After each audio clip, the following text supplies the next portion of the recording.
काला नमक चावल ने पूरे देश में ही अपनी एक अलग पहचान बनाई है और इस पहचान को बनाने में डॉक्टर रामचेत चौधरी की अहम भूमिका रही है।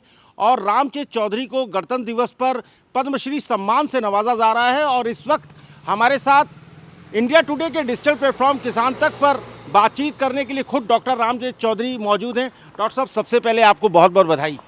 आपको भी बहुत धन्यवाद। डॉक्टर साहब, आज कैसा अनुभव हो रहा है? बहुत बड़ा सम्मान आपको मिल रहा है। गर्व महसूस हो रहा है क्योंकि हम तो काला नमक के अनुसंधान पर इसको बचाने में पिछले 25 सालों से लगे हैं।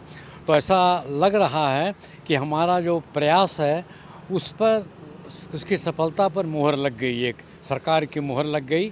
तो अब सोच सकते हैं कि हम कैसा महसूस कर रहे होंगे। डॉक्टर साहब, अगर शुरुआती दिनों की बात करें तो ये कितना चैलेंजिंग था पूर्वांचल में काला नमक को बहुत बड़ी ब्रांडिंग के रूप में लाना देश विदेश में? उसके लिए आपने क्या कुछ प्रयास किया था सर? क्या सोचा था? देखिए, हम तो पूर्वांचल के ही रहने वाले हैं, पैदा यहीं हुए, बड़े यहीं हुए, पढ़ाई लिखाई इधर ही हुई, पूर्वांचल में हुई। और उसमें हमारे खुद के खेत में काला नमक लगाया जाता था।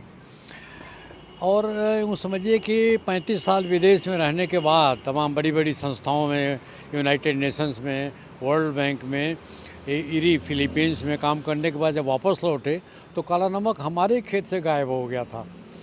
तो मैंने कहा कि अब हम सेवानिवृत्त हैं यूनाइटेड नेशंस से, संयुक्त राष्ट्र संघ से, तो हमको कुछ करना है। तो सबसे बड़ा चैलेंज मुझको लगा कि काला नमक जो मर रहा है, अब जिसका 3000 साल का इतिहास है, जो भगवान बुद्ध का प्रसाद है, जिसके ऊपर बरदहस्त है, वो ख़त्म हो जा रहा है। तो इसको ख़त्म होने नहीं दिया जाएगा। तो बड़ा एक चैलेंजिंग लगा कि जो 50,000 हेक्टेयर में जिसकी खेती होती थी वो 2000 में सिमट गया है, बाज़ार में भी मिलता नहीं है। और जो लोग शौकीन लोग हैं खाने के, जो काला नमक के अलावा दूसरा चावल नहीं खा सकते हैं, वही उसको लगा रहे हैं। तो इसलिए बाज़ार में बेचने के लिए कहीं भी वो चावल उपलब्ध नहीं था। तो जाहिर बात है कि एक कितना बड़ा चैलेंज आप सोच सकते हो। तो हमने इसके लिए पहले किसानों से एक एक मुट्ठा करके 250 किस्म के नमूने एकत्र करवाए, पूरे नेपाल की तराई से, जो इंडिया का हिस्सा है। तो अपने देश के 250 नमूने इकट्ठा करा के जो बेस्ट था उनमें उसको केन3 के नाम से हमने भारत सरकार से इसको नोटिफाई करवाया। लोगों ने कहा हाँ साहब, महक तो आ गई, बड़ा अच्छा स्वाद है, लेकिन ये गिर जाता है। पैदावार इसकी 10 कुंटल प्रति एकड़ से ज़्यादा नहीं हो सकती है। तो कुछ करिए। फिर हमने उसको छोटा किया, छोटा करके 3 वैरायटी एक के बाद एक आई। सबसे नवीनतम जो है वो काला नमक किरण है। तो काला नमक किरण की उपज पुराने वाले की दुगनी हो गई है।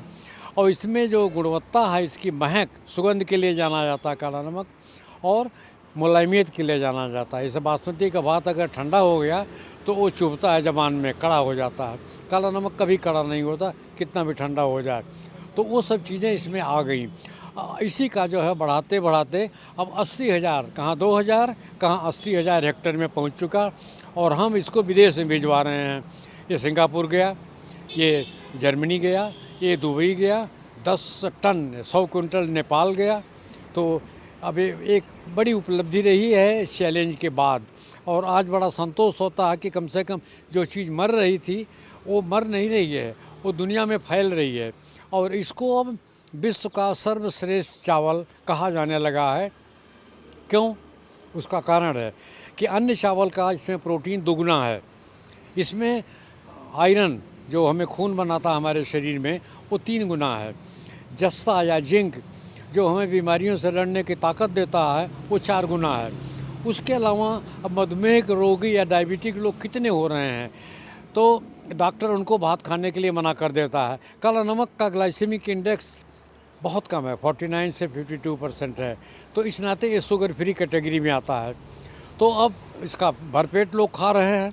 तो इस नाते इसका प्रचार इतना हो गया है कि चारों तरफ इसका डंका बज रहा है। डॉक्टर साहब, जीआई टैग मिलने के बाद अब काला नमक चावल का कितना प्रमोशन हुआ है पहले के मुकाबले? जी। और इससे किसानों को क्या लाभ हो रहा है? जी, जीआई टैग भी दिलवाने वाले हम ही हैं, उसमें लगे रहे हैं। और 2020 में ये ख़त्म हो गया था, क्योंकि लोगों को पता नहीं है कि जीआई टैग ज़िंदगी भर के लिए नहीं मिलता, 10 साल की अवधि है इसकी। तो 2020 के बाद फिर हमने इसको 10 साल के लिए बढ़वा दिया है। तो वर्तमान में जो जीआई टैग मिला हुआ है इसका 11 ज़िलों का, इसमें बस्ती मंडल के 3 ज़िले, गोरखपुर मंडल के 4 ज़िले, देवी पाटन के 4 ज़िले, तो ये 11 ज़िले हैं जिनका जीआई टैग मिला हुआ है।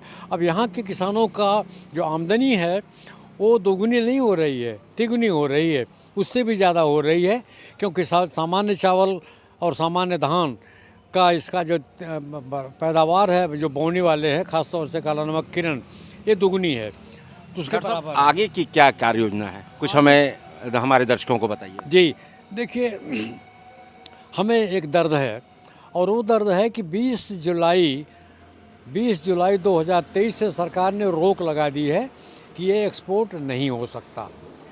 और वो इसलिए कि अंग्रेज़ों के टाइम से 2 कैटेगरी है चावल की, एक तो है बासमती, दूसरा गैर बासमती। तो ये गैर बासमती कैटेगरी में आता है। अब हम सरकार को ये कह रहे हैं कि आप 3 कैटेगरी बनाइए, बासमती और सामान्य चावल और एक विशिष्ट चावल जिसमें काला नमक आता है। तो विशिष्ट चावल को बासमती की कैटेगरी में डाल के इसके ऊपर से जो बैन लगा हुआ, रोक लगी है निर्यात पर, उसको हटाया जाए। हमारे मुख्यमंत्री जी ने भी चिट्ठी लिखी है, विशेष सचिव चिट्ठी लिखी हुई है, कृषि मंत्री ने चिट्ठी लिखी हुई है, इसको हटना है। तो बस हमारी आगे की इच्छा यही है कि सरकार इसके बैन हटा ले, क्योंकि किसानों ने पैदा किया है, अब वो क्या करेंगे, तो बड़ी दुविधा है। कितने बजे का कार्यक्रम है आज राजभवन में, डॉक्टर साहब हमें बताएं। राजभवन में हमें 3 बजे आमंत्रित किया गया है, लेकिन उसके पहले हम यहाँ से निकलेंगे तो 3 बजे जाएंगे, और उधर ही खाना पीना राजभवन में ही है, मदन से मुलाकात होगी। और हमारी एक नई पुस्तक आई है काला नमक, हमने 2 पुस्तकें लिखी हैं। एक 200 पृष्ठ का था, वो अंग्रेजी में है, स्टोरी ऑफ काला नमक rice, past present and future.